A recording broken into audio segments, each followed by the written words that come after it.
Tratados ratificados fundamentales de la OIT. Convenio sobre el trabajo forzoso 1930, numeral 29. Artículo 2. A los efectos del presente convenio, la expresión trabajo forzoso u obligatorio designa todo trabajo y servicio exigido a un individuo bajo la amenaza de una pena cualquiera y para cualquier dicho individuo no se ofrece voluntariamente. Numeral 2.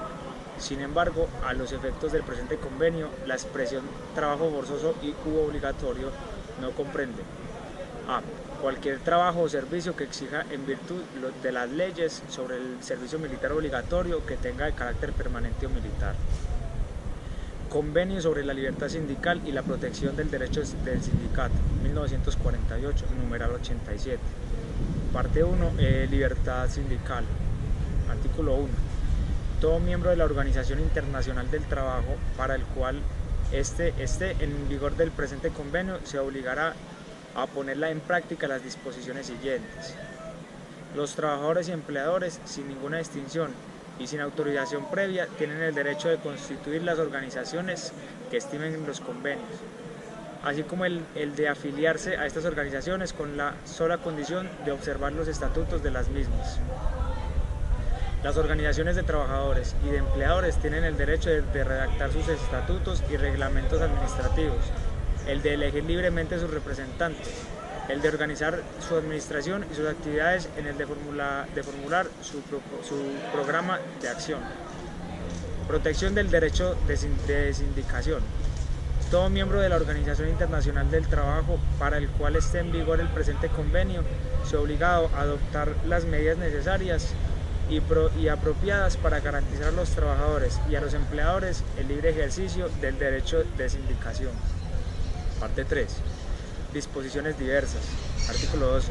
Respecto a los territorios mencionados en el artículo 35 de la Constitución de la Organización Internacional del Trabajo, enmendada por el instrumento de enmienda de la Constitución de la Organización Internacional del Trabajo en 1946, excepción hecha en los territorios a que se refieren los párrafos 4 y 5 de dicho artículo. Tal como quedó enmendado, todo miembro de la organización que ratifique el presente convenio deberá comunicar al director general de la Oficina Internacional del Trabajo en el plazo más breve posible después de su ratificación una declaración en el que manifieste que los territorios respecto de los cuales se obliga a las disposiciones del convenio sean aplicadas sin modificaciones.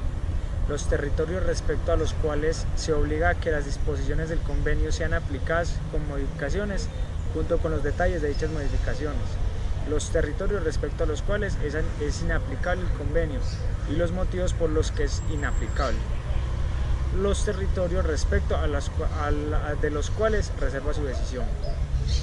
Parte 4. Disposiciones finales.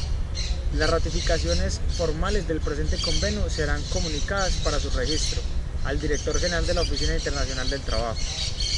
Este convenio obligará únicamente a aquellos miembros de la Organización Internacional del Trabajo cuyas ratificaciones hayan registrado al director general. Entrará en vigor 12 meses después de la fecha en que las ratificaciones de dos miembros hayan sido registradas por el director general. Desde el dicho momento, este convenio entrará en vigor para cada miembro 12 meses después de la fecha que haya sido registrada su ratificación. Convenio sobre el derecho de sindicación y de negociación colectiva, 1949. Artículo 3. Deberán crearse organismos adecuados a las condiciones nacionales, cuando ya sea necesario, para garantizar el respeto de derechos de sindicación definido en los artículos precedentes. Artículo 4.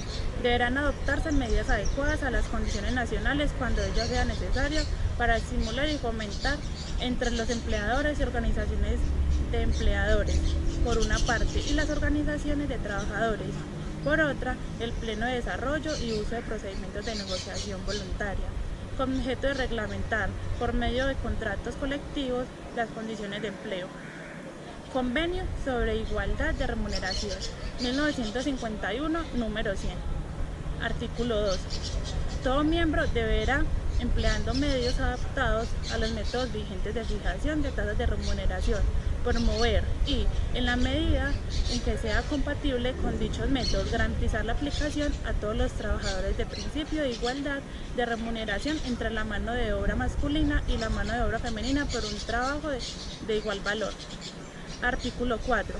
Todo miembro deberá colaborar con las organizaciones interesadas de empleadores y trabajadores en la forma que estime más conveniente a fin de aplicar las disposiciones del presente convenio. Artículo 5. Las ratificaciones formales del presente convenio serán comunicadas para su registro al Director General de la Oficina Internacional del Trabajo. Convenio sobre la abolición del trabajo forzoso, 1957, número 105. Artículo 1. Todo miembro de la Organización Internacional del Trabajo que ratifique el presente convenio se obliga a suprimir y a no hacer uso de ninguna forma del trabajo forzoso u obligatorio. Artículo 2. Todo miembro de la Organización Internacional del Trabajo que ratifique el presente convenio se obliga a tomar medidas eficaces para la abolición inmediata y completa del trabajo forzoso u obligatorio según el describe el artículo 1 de este convenio. Artículo 3. Las ratificaciones formales del presente convenio serán comunicadas para su registro al Director General de la Oficina Internacional del Trabajo. Convenio 11 sobre la discriminación, empleo y ocupación, 1958, número 111. Trata del artículo 2. Dice, todo miembro para el cual este convenio se halla en vigor se obliga a formular y llevar a cabo una política nacional que promueva, por métodos adecuados a las condiciones y a la práctica nacionales, la igualdad de oportunidades y de tratado en materia de empleo y ocupación, con objeto de eliminar cualquier discriminación a este respecto. Artículo 4. No se consideran como discriminatorias las medidas que se afectan a una persona sobre la que recaiga sospechosa legítima de que se dedica a una actividad perjudicial a la seguridad del Estado o acerca de la cual se haya establecido que de hecho se dedica a esa actividad, siempre que dicha persona tenga el derecho a recurrir a un tribunal competente conforme a la práctica nacional. Convenio sobre la edad mínima. Artículo 1. Todo miembro por el cual esté en vigor el presente convenio se compromete a seguir la política nacional que todo asegure la obligación efectiva del trabajo de los niños y eleve progresivamente la edad mínima de la admisión al empleo o al trabajo a un nivel que haga posible el más completo desafío físico, mental de los menores. Artículo 2. Todo miembro que ratifique el presente convenio deberá especificar en una declaración anexa su ratificación a la edad mínima de admisión al empleo o al trabajo en su territorio y en los medios de transporte matriculados en el territorio, a reserva de lo dispuesto en los artículos 4 al 8 del convenio. Ninguna persona menor de edad deberá ser admitida al empleo o trabajar en ocupación alguna. Todo miembro que haya ratificado el presente convenio podrá notificar posteriormente al Director General de la Oficina Internacional del Trabajo mediante otra declaración que establece una edad mínima más elevada que la que fijó inicialmente. La edad mínima fijada en el cumplimiento de lo dispuesto del párrafo 1 del presente artículo no deberá ser inferior a la edad que está obligada, que es esa, la escolaridad, en todo caso a los 15 años.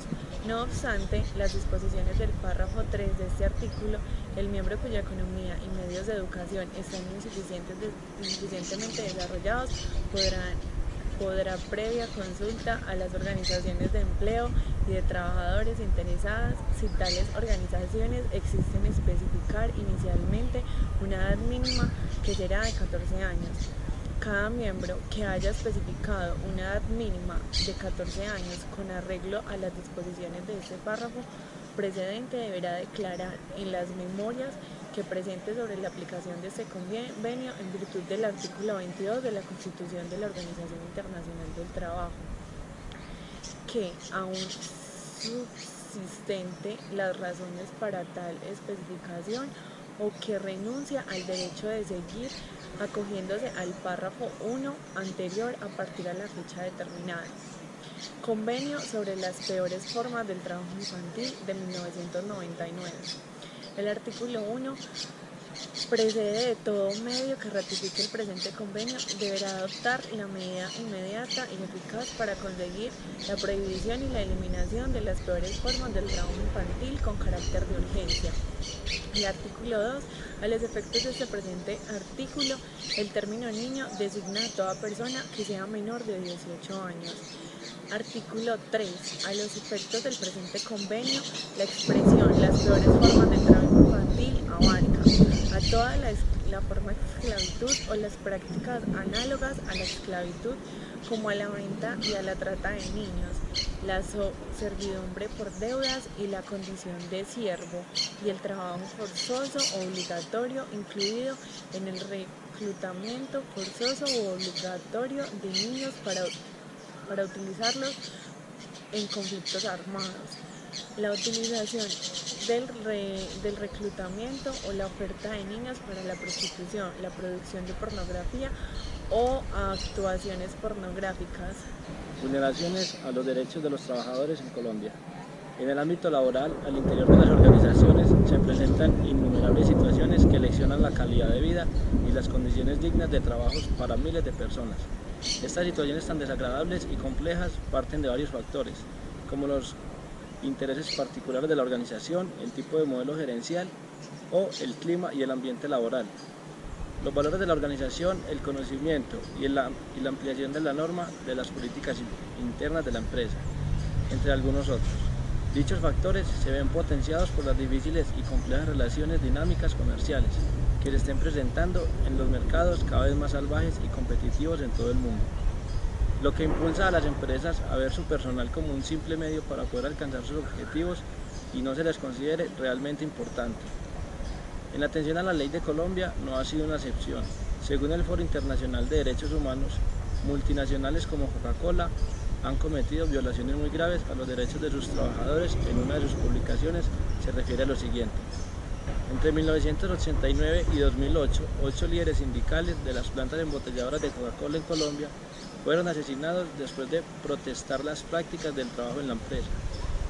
Cientos de otros trabajadores de Coca-Cola que se han unido considerados indeseables por incorporarse a la Unión de Colombia, Sinaltrain, Sindicato Nacional de Trabajadores del Sistema Agroalimentario, motivo por el cual no han sido secuestrados, torturados y detenidos por paramilitares que son contratados para intimidar a los trabajadores para evitar la sindicalización. Lamentablemente, Colombia sigue siendo el país más peligroso a nivel mundial para ejercer los derechos y libertades sindicales. Esto debido a que los sindicatos son un blanco que desea eliminar la generación de confianza a los intereses privados.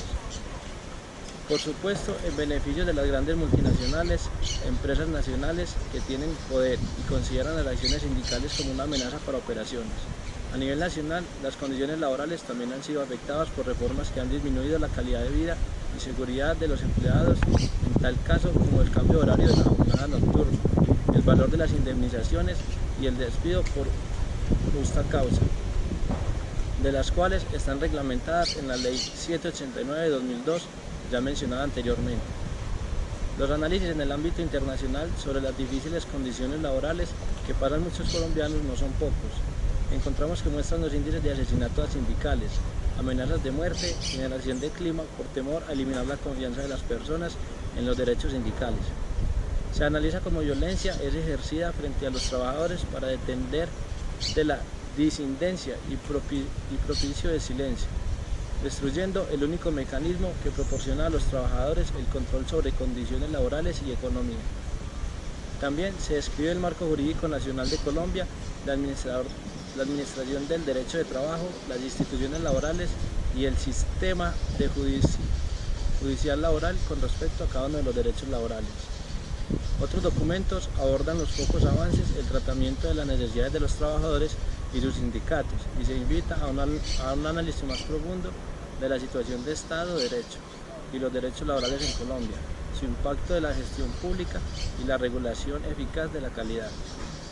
Otros documentos enfocados a los documentos comerciales en Colombia y Estados Unidos analizan impactos de esta materia de derechos laborales, ofreciendo una visión general de la situación de trabajo en Colombia, basado en entrevistas con la ONG, Organización de Defensa, expertos académicos, representantes de los trabajadores en Colombia y Estados Unidos.